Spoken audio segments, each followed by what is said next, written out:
Assalamualaikum warahmatullahi wabarakatuh. Sahabat KDSB, kita bertemu kembali, kita berjumpa kembali, kita bisa tayang kembali setelah beberapa lama tidak muncul. Ini tentu saja karena banyaknya pertanyaan-pertanyaan yang selama ini sengaja saya kumpulkan dan selalu tampung pertanyaan-pertanyaan tentang kehidupan. Ada dua hal yang sangat krusial yang harus saya jawab. Tentu saja jawaban ini harapannya bisa menjadi sebuah pencerahan buat kita. Karena saya akan menjawab bukan atas dasar hawa nafsu, bukan atas dasar ada suatu kebencian gitu, nggak ada. Makanya saya akan jawab sesuai tuntunan, sesuai petunjuk, sesuai yang diyakini ketika datang dari itulah kebenaran. Menjawab pertanyaan dengan firman Allah. Jadi yang menjawab firman Allah, ayat-ayat Allah yang ada dalam Al-Quran. Jadi saya hanya menyampaikan firman aja. Firman yang menjawab yang coba saya sampaikan gitu maksudnya. Pertanyaan apa? Yang pertama, bagaimana mengabdi, bahasa kerennya, bahasa umumnya beribadah dengan benar sesuai petunjuk.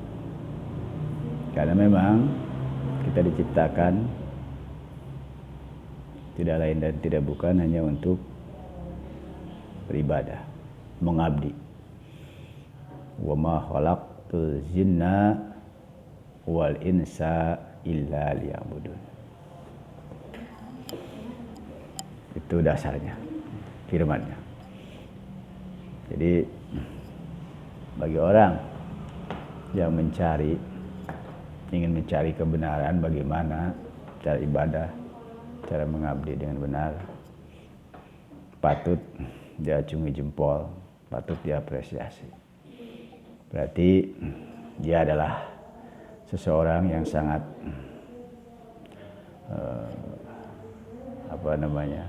hati-hatian. Orang yang ingin ibadah dengan hati-hati, sangat sensitif, khawatir. Ketika ibadahnya salah, maka sesuai ayat tadi, kita gagal. Tujuan diciptakan kita mengabdi, beribadah kepada Allah, lalu ibadahnya tidak sesuai kehendaknya, tidak diterima oleh Allah, berarti fungsi kita gagal diciptakan. Kritis memang.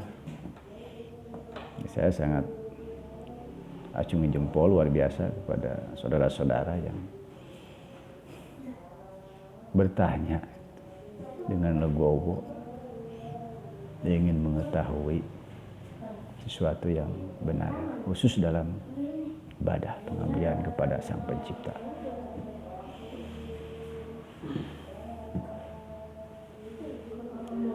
Kalau benar ibadah, ya tentunya tidak ragu, tidak diragukan. Tapi yang dikhawatirkan tadi, kalau salah,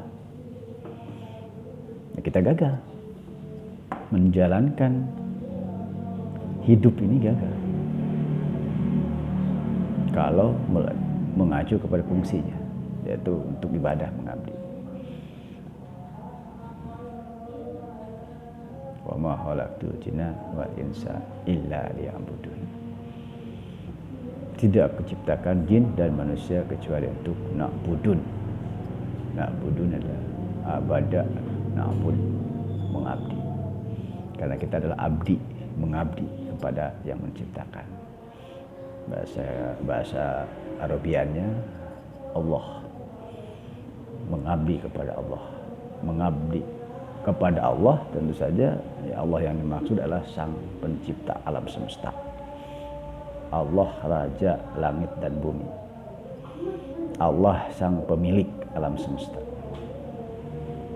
Dengan bahasa lainnya tentu bisa berbeda-beda.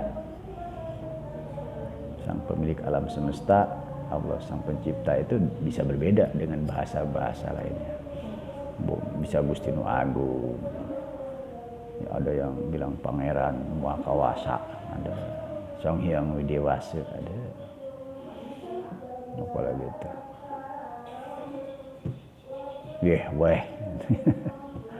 Ada berbagai macam panggilan yang semua ditujukan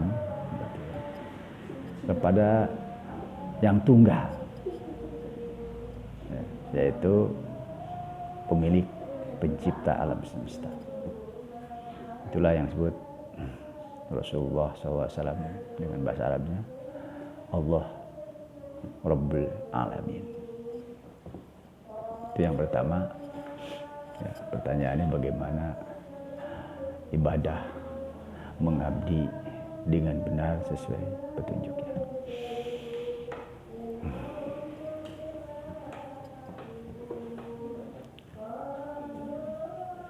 Mengabdi adalah bekerja, bedanya itu. Jadi yang namanya ibadah, na'budu, mengabdi, memang berbeda dengan diartikan menyembah. Gitu. Kalau na'budu itu abid, berarti mengabdi, menjadi abid, makhluk yang mengabdi kepada ya tentu saja yang diabdi. Siapa yang diabdi, yang diibadati? Sang pemilik alam semesta, pencipta alam semesta, yang menciptakan kita semua, Allah Rabbul Alamin. Kalau menyembah, ya namanya juga menyembah, ada sembahyang itu menyembah, berarti larinya kepada ritual. Ritualisme. Isi ritual, simbol,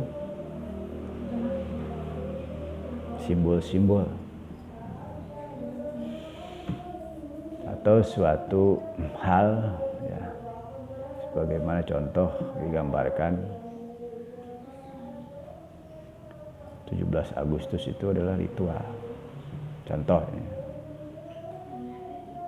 memperingati, mengingat, gitu ya, sebuah perjuangan ya, yang pernah para pahlawan dulu jalankan sehingga terciptanya sebuah kemerdekaan. Itulah gambarnya. Sehingga pada tanggal ditetapkannya itulah, di setiap tanggal itulah dirayakan, diperingati, diingatkan. Bagi yang mengetahui perjuangan pastinya mengerti banget tuh, mengerti betul, dan menjalankannya pasti penuh dengan hikmat, khusyuk. Karena merasakan perjuangannya. Tapi bagi yang tidak merasakan perjuangan pastinya beda sekali, sangat jauh. Bisa jadi tuh peringatan itu diisinya juga dengan hal-hal yang negatif kalau tidak paham. Tidak merasakan perjuangan. Bagi yang tahu perjuangan akan positif. Dia betul-betul mensyukuri. Itulah yang disebut dengan ritual. Memperingati kemerdekaan. Gitu lah. Nah, begitupun sembahyang. Jadi kita harus bisa membedakan. Mengabdi bekerja dengan sembahyang. Dengan menyembah.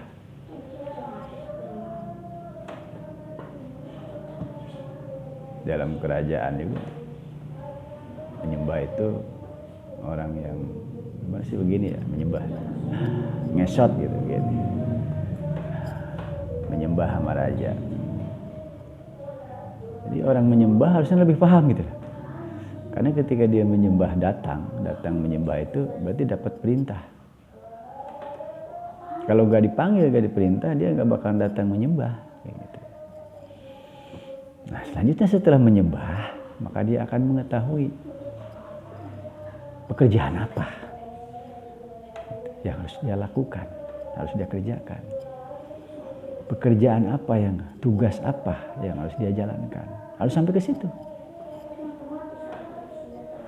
Kalau cuma sekedar menyembah, lalu setelah menyembah dia tidak mengerti apa yang dikerjakan, itu ritual yang hampa, tidak ada nilai. Jadi kalau ingin ibadah dengan benar, mengabdi dengan benar, harus paham. Jadi kalau orang sudah sembahyang, sudah menyembah kepada Allah, berarti dia tahu tuh pekerjaan apa yang harus dia jalankan sebagai tugas dia setelah menyembah itu. Apa tugasnya? Itu yang harus dipikirkan, tugasnya setelah menyembah.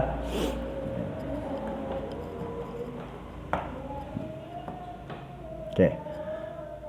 Bisa saja perintahnya ini bukan tugas yang untuk dijalankan, misalkan kirim surat nih ke negara anu atau ke daerah mana gitu ya, menjalankan tugas mengirimkan surat perintah misalnya. Bisa saja bukan seperti itu. Bisa saja dia menghadap dengan suatu peringatan atau ingatan. Contohnya hamba dipanggil lalu dia menyembah. Kata rajanya, ingatlah bahwa aku tidak menyukai suatu perbuatan. Maka janganlah kau melakukan perbuatan tersebut, misal. Kan itu tugas sebenarnya. Tapi bukan tugas dalam menjalankan dia harus berangkat gitu. Harus berangkat, menunaikan tugas, menyampaikan sesuatu itu berjalan, bukan. Tapi dia diberi tugas sebagai nasihat kepada si hamba dari seorang raja. Datang itu. Dia menerima sebuah perintah. Apa perintahnya? Hai hambaku, itu aja. Aku tidak menyukai tentang suatu perbuatan. Kamu harus tahu perbuatan yang tidak aku sukai. Dan ketika aku tidak menyukai sebuah perbuatan itu, maka kamu harus jauhi. Nah, itu juga harus dikerjakan. Harus dijauhi. Jadi setelah menyembah itu bisa saja tuh dia mendapat ingatan. Oh iya, saya habis menyembah kepada raja nih. Kata raja, saya harus menjauhi yang tidak disukainya. Apa itu? Nah, misalkan gitu. Begitupun kepada Allah. Kita mau menjalankan tugas, mengabdi kepadanya. Kata Allah, Allah pun sama. Ada yang tidak disukai olehnya. Ada suatu perilaku, perbuatan yang dibenci olehnya. Itu harus diketahui itu. Kalau perbuatan yang disenangi gitu ya, disenangi ya. Kalau perbuatan yang disenangi oleh Allah kita jalanin, udah pasti itu bahasanya dapat pujian lah gitu. Karena kita sudah melakukan sesuatu yang bikin Allah senang gitu. Nah, apa? Perbuatan apa yang dibenci ini? Perbuatan apa yang tidak disukai? Ini penting. Ya, ini penting karena ini bagian dari tugas kita. Melaksanakan apa yang harus kita kerjakan, menjauhi, nah, berarti melaksanakan juga tuh, melaksanakan artinya menjauhi apa yang dilarangnya. Itu perintah juga. Dua-duanya harus dijalankan. Menjalankan yang harus dikerjakan, menjalankan sesuatu ketika harus menjauhi. Menjauhi itu perintah juga itu. Nah, Allah gak suka tuh yang sesuatu itu tuh. Apa itu?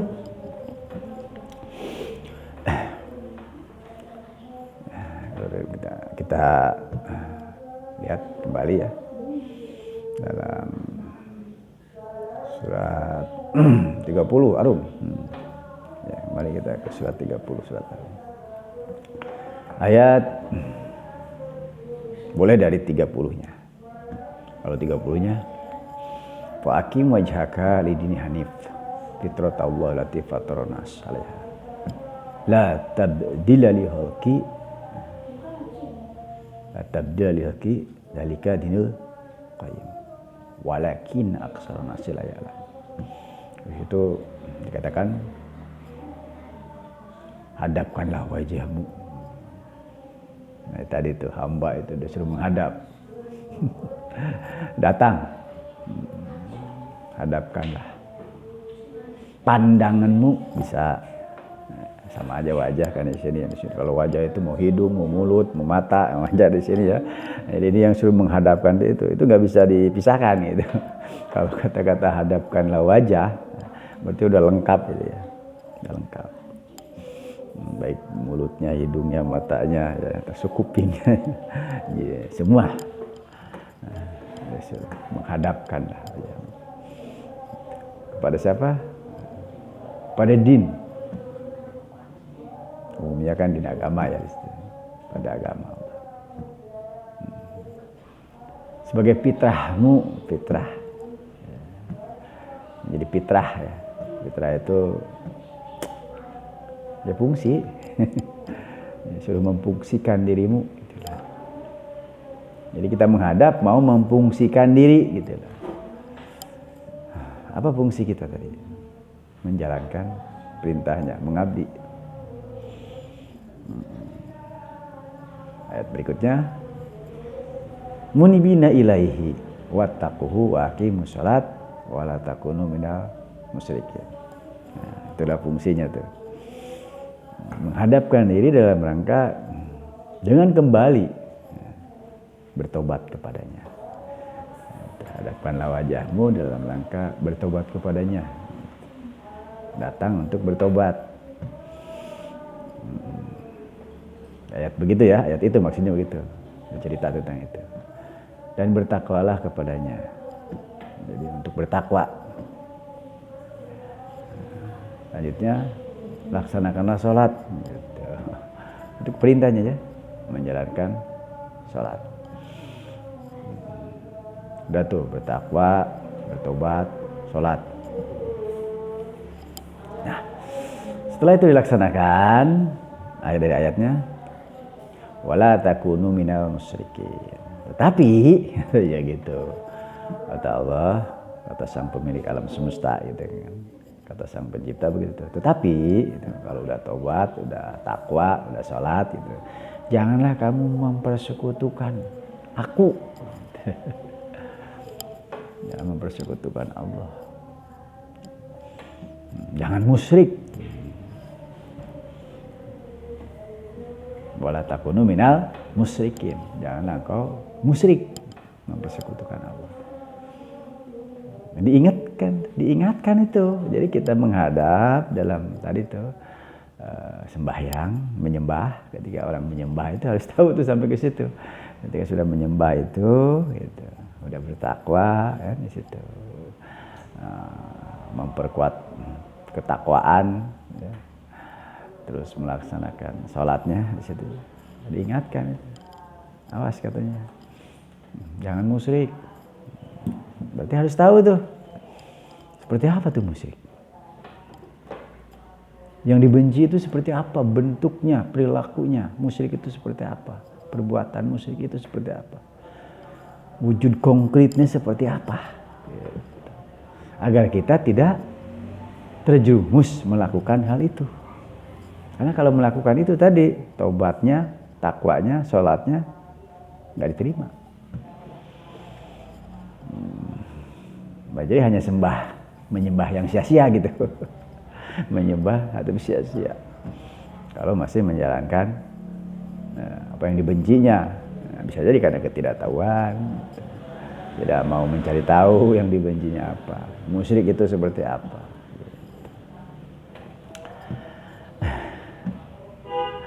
Seperti apa musyrik? Gitu. Ya Allah, seperti apa sih musyrik? Saya belum tahu ini. Gitu. Buat Allah melarang, jangan musyrik, jangan mempersekutukan. Saya juga pengen tahu nih Allah. Gitu. Berikan jawaban. Maka di ayat berikutnya, minal ladina faroku dinahum wa kanu syi'an kullu hizbim bima ladaihim farihun. Nah itu. Jadi kalau ingin tahu yang disebut musyrik menurut Allah itu tuh. Ayat 32-nya ya, di surat 30 ayat 32. Surat Ar-Rum ayat 32-nya itu jawabannya. Artinya yaitu. Nah, itu ada kata-kata yaitu. Jadi kalau dari ayat 31-nya kan munibina ilaihi wattaquhu aqimus shalat wa la takunu minal musyrikin. Minal ladzina faraqu. Nah, yaitu dinahum wa kanu sya'an kullu hizbim bima ladaihim farihun. Yaitu orang-orang, nah itu tuh. Yaitu orang-orang yang memecah belah agama mereka menjadi beberapa golongan. Nah, itu tuh perilaku musyrik tuh. Orang-orang yang memecah belah agama mereka, agama apa itu yang dipecah belah? Gitu. Pertanyaannya begitu. Nah, jadi jangan sampai salah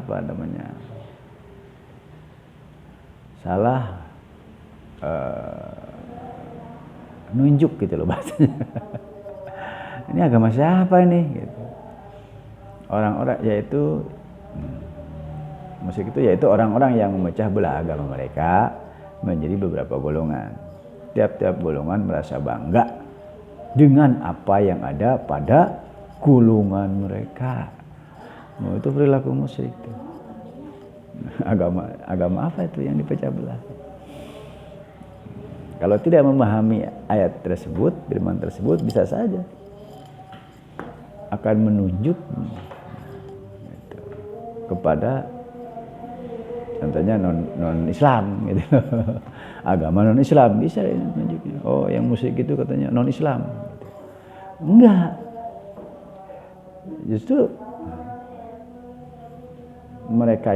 agama merekanya ini pasti agama Islam gitu loh. Dari mana kita mengetahui bahwa orang-orang yang memecah belah agama ini itu agama Islam? Dari mana? Dari di atasnya tadi 31 yang bertobat kepada Allah, ya. Bertakwanya kepada Allah, melaksanakan salat tuh. Jadi agama yang melakukan itu ya agama Islam yang mengaku penganut Islam. Oh, jangan salah. Gitu. Jangan menunjuk melempar ayat ini kepada non Muslim atau non Islam. Salah. Sebenarnya kepada orang Islam. Nah, dia berpecah belah tuh. Ya. Islam berpecah belah, gitu maksudnya. Ya, menjadi beberapa golongan. Di golongannya pasti ada nama golongannya. Ya, ada logonya, itu udah pasti tuh yang dibanggain. Bahkan bisa jadi benderanya ada yang dibanggain. Lebih-lebih pemimpinnya. Oh, pemimpin saya tuh, guru besar saya tuh, wah gitu tuh. Banggain. Itu Itu gak boleh itu musyrik yang menimbulkan berpecah belah. Tapi kalau udah masuk ke partai politik nih, udah Pak, hancur sudah. Tadi tuh seorang pemimpin golongan gitu. Kalau udah masuk ke partai politik pasti kan nanti sama pengikutnya, wah ini calon ini tuh pimpinan saya tuh hebat ini kalau dia jadi gitu kan. Jadi pimpinan atau jadi pejabat gitu. Lebih kerennya misalkan jadi presiden gitu. Presiden, wakil presiden, gubernur, bupati gitu kan. No, dari golongan saya nih. Nah, gitu kan. Padahal dia Islam. Itu musyrik gitu. Musyrik seperti begitu. Begitupun yang golongan lainnya juga akan seperti itu gitu. Kenapa? Karena ketika ayat itu turun dulu, ya kondisi kehidupan seperti itu. Di Mekah itu, di Arab, ketika ayat itu turun berarti ada bukti nyatanya dulu, pernah ada di Mekah itu orang tuh gitu, satu keyakinan gitu kan, ngaku imannya kepada Allah gitu kan, menyembah kepada Allah, beribadah kepada Allah ngakunya gitu. Tapi dia berpecah belah, berkafilah, berfirqah dengan alasan dalih ingin membangun gitu. Kalau kita kan di sini kan kerennya berpartai-partai sama itu, dan memang partai itu sangat rentan dengan perpecahan. Nah, silahkan aja, dan itu bisa fakta bukti kok. Jadi kelihatan gitu yang dilarang oleh Allah itu seperti itu. Ya kalau yang dilarang oleh Allah seperti itu, dan kita manusia, khususnya bangsa ini dah, melanggar terhadap apa yang dilarang oleh Allah tadi, maka akan ada konsekuensi. Melakukan yang dibenci oleh Allah, maka akan ada dampak. Melakukan sesuatu yang disukai oleh Allah pun akan ada dampak. Kata Allah, jika imanmu, jika pekerjaanmu, imanmu benar, menjalankan sesuatu perintah yang Allah sukai kamu jalankan, gitu ya, maka akan Allah turunkan berkah dari langit dan dari bumi. Itu janjinya begitu. Jadi kalau ibadah udah benar, gitu, sesuai dengan kehendaknya, keinginannya yang diibadahin tadi itu, maka akan diturunkan berkah dari langit dan dari bumi. Yang turun dari langit menjadi berkah, yang muncul dari bumi pun menjadi berkah. Itu tandanya tuh. Kalau pengabdian hambanya, atau pengabdian orang-orang yang mengaku iman kepada Allah benar. Tapi sebaliknya, jika dia melanggar, melakukan sesuatu yang dibenci oleh Allah, maka sekalipun dia mengaku beribadah, mengabdi, apapun itu pengabdiannya, ibadahnya, tapi kalau dia melakukan yang dibenci oleh Allah, maka hilanglah sudah, lenyap semua amalan itu, sia-sia amalannya. Sholatnya pun ya sia-sia. Kok bisa?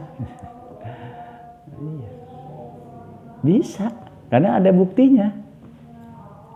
Orang yang sholat aja sia-sia gitu, ketika dia melakukan apa yang dibenci oleh Allah.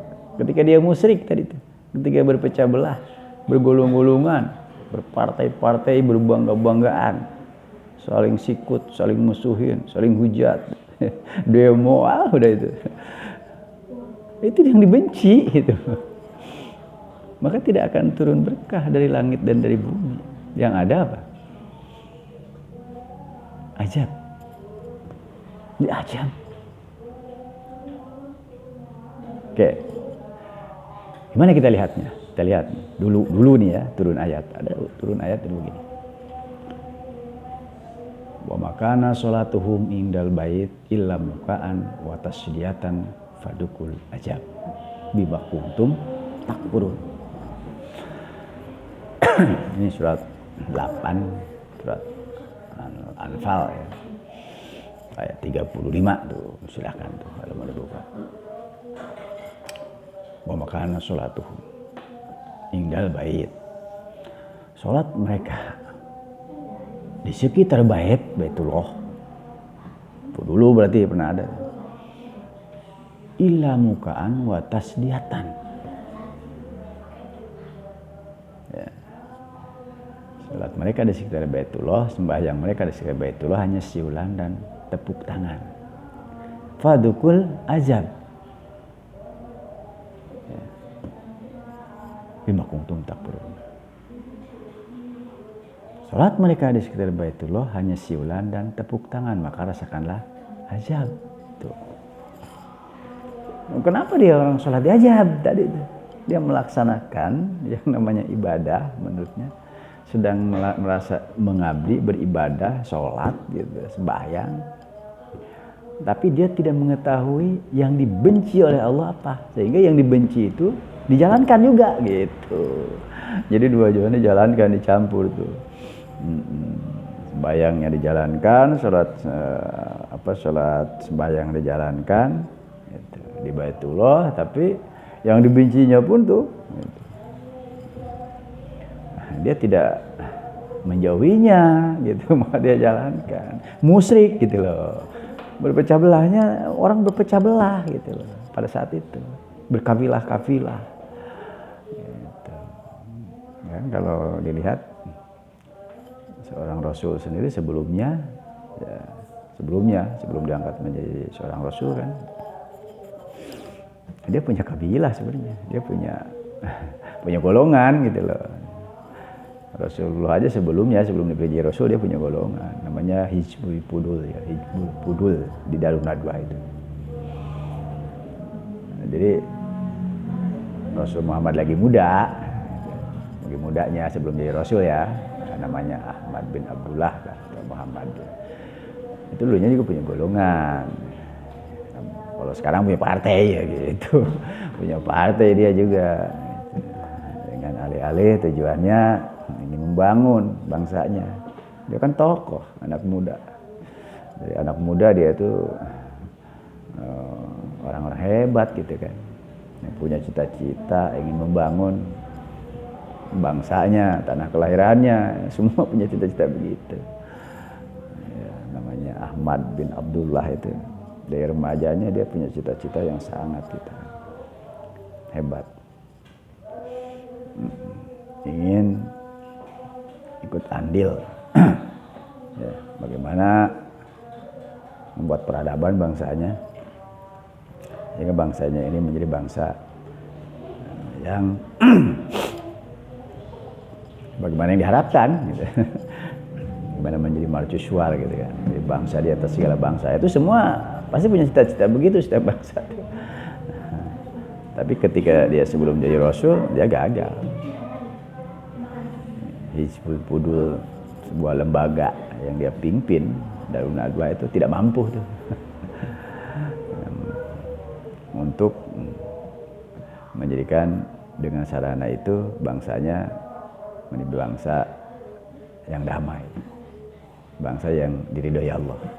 Bahkan tetap jahiliyah, kalau disebut dengan jahiliyah. Sehingga dia harus mencari jawabannya. Iqra. Dia orang yang sering iqra, baca, iqra kan itu. Begitu kan ceritanya. Muhammad itu disuruh iqra, disuruh baca katanya gitu. Awalnya gue gak ngerti baca apa gitu. Ternyata bukan bacaan koran gitu loh, bukan baca tulisan, bukan. Dia disuruh membaca sebuah kondisi kehidupan.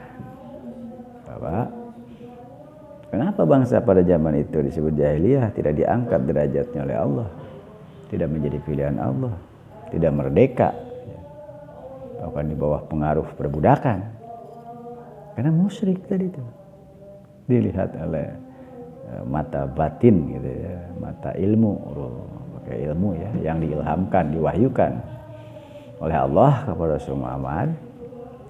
Dia melihat bangsanya itu sedang berpecah belah, gitu maksudnya, sedang bergulung-gulungan, partai-partai, bergulung-gulungan, berpecah belah, berbangga-banggaan, dan setiap golongannya ya tidak akur sebenarnya, orang persaingan, ya termasuk Rasulullah Muhammad sendiri tadi.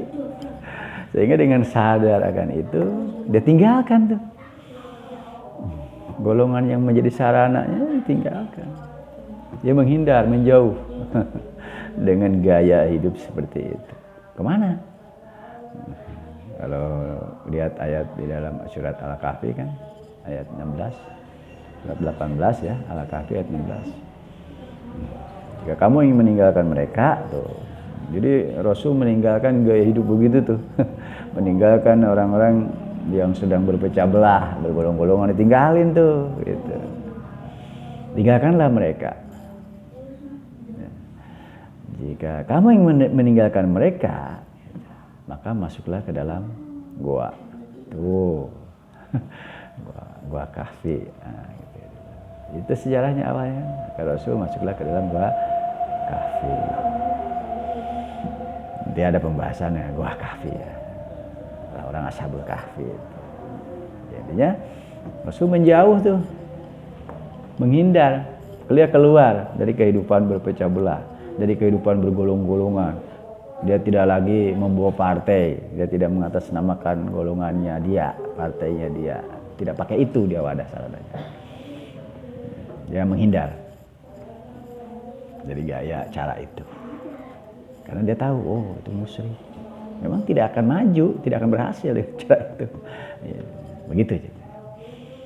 Nah, kalau melihat dari cerita tadi, kita compare di zaman ini, zaman kita gitu loh.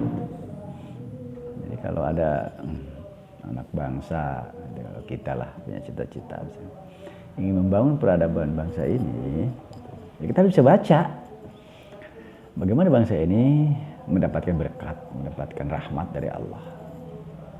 Jadi bukan hanya dengan kepandaian teknologi gitu, kemajuan pembangunan itu, orang-orangnya yang sekolahnya tinggi-tinggi intelektual gitu.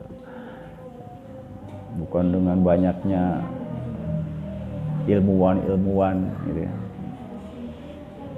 yang tetapi tidak bisa memahami sebuah kondisi.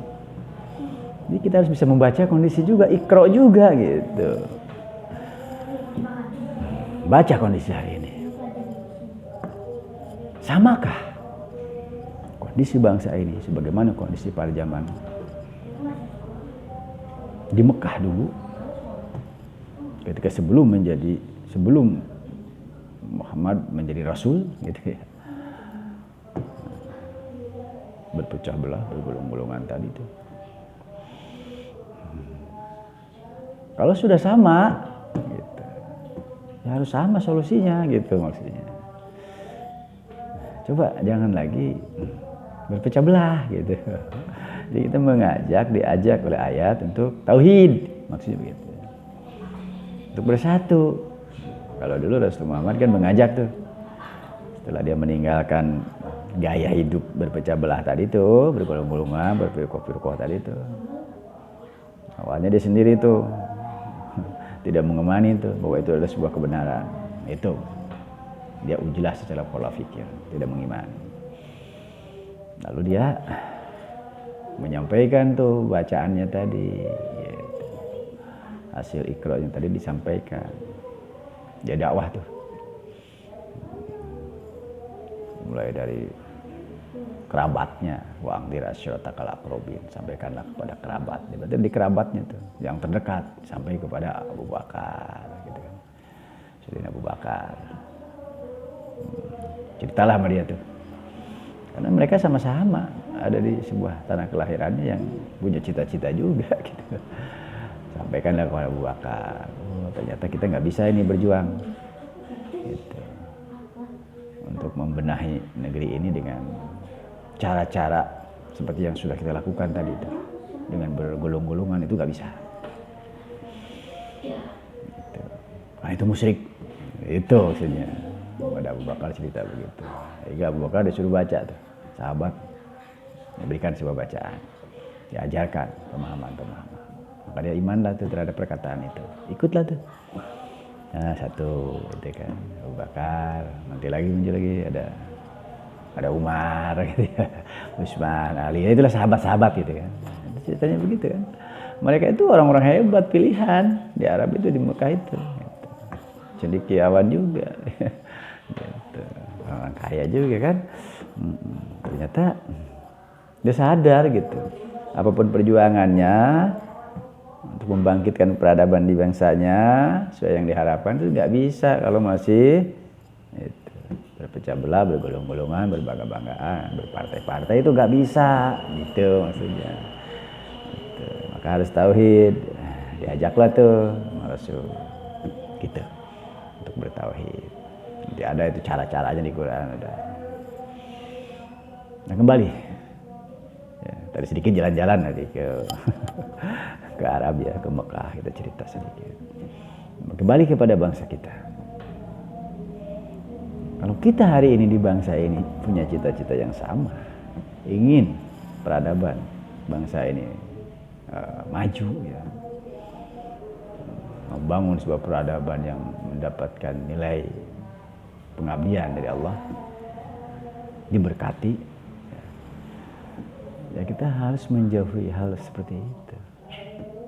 Tidak bisa membangun bangsa ini untuk menjadi ridho Allah dengan bergolongan, berpartai, dan itu terbukti gitu loh. Coba baca, Iqra.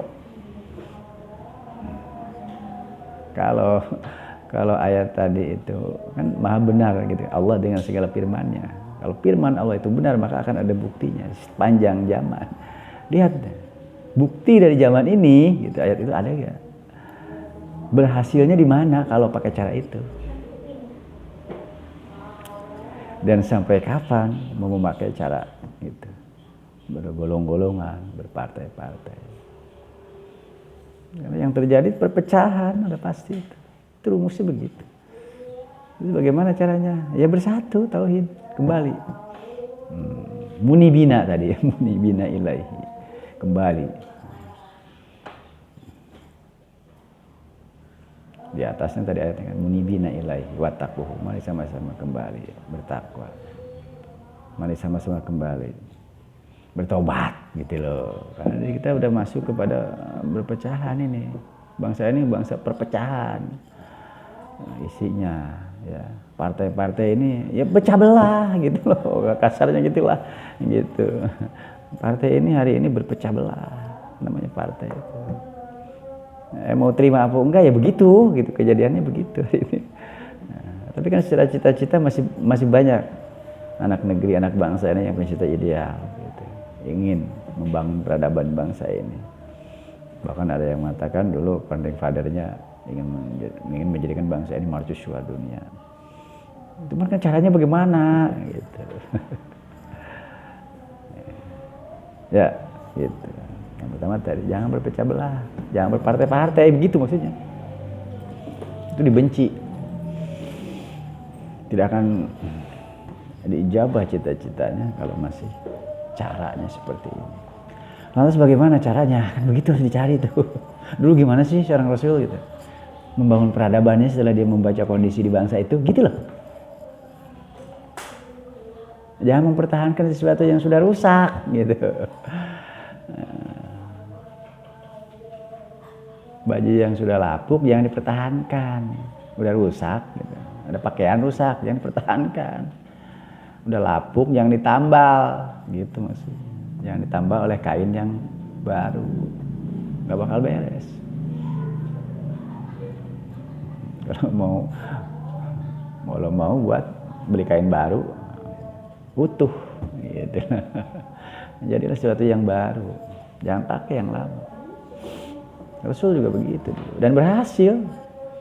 Dia membawa konsep dari Allah, berhasil tuh. Cuma konsep itu hari ini gak dicari gitu, gak apa namanya, apa sih, bagaimana sih gitu. Kan itu bagian dari pengabdian. Itu ibadah itu, mengabdi, mau bekerja itu begitu gitu. Bagaimana dulu Rasulullah bekerja. Itu yang berdampak kepada awalnya bangsanya. Jadi namanya mengabdi kepada sang pemilik alam semesta itu tadi dimulai dulu tuh. Awal mula dari mana dia berada gitu. Rasul kan dari tanah kelahirannya dulu tuh. Dia mengaku mengabdi kepada Allah. Dalam hal seperti apa dia mengabdinya? Membenahi bangsanya gitu. Jadi bukan anfalnya tadi, bukan di ranah sembahyangnya, bukan di salatnya tadi. Kalau kita lihat di ayat itu, wa makana salatuhum indal bait ila mukaan mata sedatan padukul ajab bima kuntum takrun, bukan di ranah itu yang dibenahinya. Justru itu malah sama Rasul seolah-olah dihujat itu. Kan itu perkataan Rasul berdasarkan perintah Allah. Ngomong tuh Rasul. Salat mereka itu awalnya Rasul yang ngomong tuh. Salat mereka di sekitar Baitullah hanyalah siulan dan tepuk tangan. Jadi dikritisi malah tuh. Ibadah salat dikritisi. Berarti bukan yang itu. Gitu maksudnya. Jadi yang pertama dia lakukan mengajak orang untuk bersatu, bertauhid. Dimulai ajakannya dia tuh. Diajak ke goa, kan gitu tuh, masuklah ke dalam goa. Nah, cara masuk ke gang goanya, itu yang kita cari caranya gimana, gitu. Nyari solusi itu begitu. Karena Quran ini kan 114 surat ini, ya, 6.600 sekian lah, gitu ya, 30 juz. Itu pajalnya bagaimana tuh cara Rasul dulu mengajak? Gitu. Apakah dengan cara mengajak hello begitu saja atau misalkan Abu Bakar sini ikut saya apa gitu doang gitu. Atau ada cara-cara tertentu gitu. Pastinya ada di Al-Quran itu perjalanan seorang Rasul dari mulai Iqra sampai Al-Yauma gitu loh ya. Dari Iqra dia membaca kondisi tadi itu Iqra bismi rabbikal ladzi khalaq sampai kepada al-yauma akmaltu lakum. Itu ada perjalanannya tahap demi tahapnya, fase demi fasenya, fajalnya harus tahu. Selama 23 tahun tuh apa aja sih yang dikerjain. Nah itu tuh yang harus dicari tuh. Dipahami, diketahui. Kalau tidak tahu sejarah itu, ini mustahil bangsa ini bisa bangkit. Mustahil bangsa ini bisa menjadi bangsa yang sesuai dengan harapan. Gitu maksudnya. Awalnya tadi jauhi dulu lah larangannya. Ya, jadi ini sebagai awal lah, awal penyampaian. Oke, poinnya itu. Poinnya tadi bahwa yang dibenci oleh Allah adalah kemusyrikan. Apa kemusyrikan itu? Berpecah belah, bergolong-golongan, berbangga-banggaan, berpartai-partai. Itu nggak boleh itu. Kalau ingin ibadah jauhin dulu hal-hal begitu tuh. Kalau masih ada dalam situ, maka ibadah apapun yang dilakukan tadi sia-sia. Sekalipun sholatnya pun bukannya tambah diberikan rahmat gitu kan, tapi siulan. Bukan sekedar siulan dan tepuk tangan, maka diajak. Ini lihat bangsa ini. Lihat bacaan. Apa yang terjadi di hari ini di bangsa ini? Yang turun dari langit bukan berkah, yang muncul dari bumi bencana. Diajak. Berarti tanda-tanda ada dosa yang tidak disadari, dosa besar yang tidak diampuni. Itu. Kalau dalam kacamata ayat tadi, kalau mau disebutkan, di bangsa ini lagi musyrik gitu loh. Gak terima kalau kata ayat bahwa bangsa ini musyrik. Berpecah belah. Berpecah belah bangsa ini. Jadi apapun ibadahnya sia-sia, gitu. Ajab tetap jalan gitu. Coba kita renungi ya. Demikian dah, nanti kebanyakan ini juga sangat panjang. Nanti kita sambung ya. Kita sambung, kalau mau nyambung berarti nanti dari mulai Rasulullah bagaimana memulai dakwah, mengajak orang gitu. Memulai tentang perjalanannya menegakkan risalah, membangun peradaban di bangsanya. Itu aja. Selama 23 tahun itu tadi dari Iqra membaca kondisi sampai al-yauma. Itu bagaimana tuh? Demikian. Sampai jumpa kembali. Assalamualaikum warahmatullahi wabarakatuh.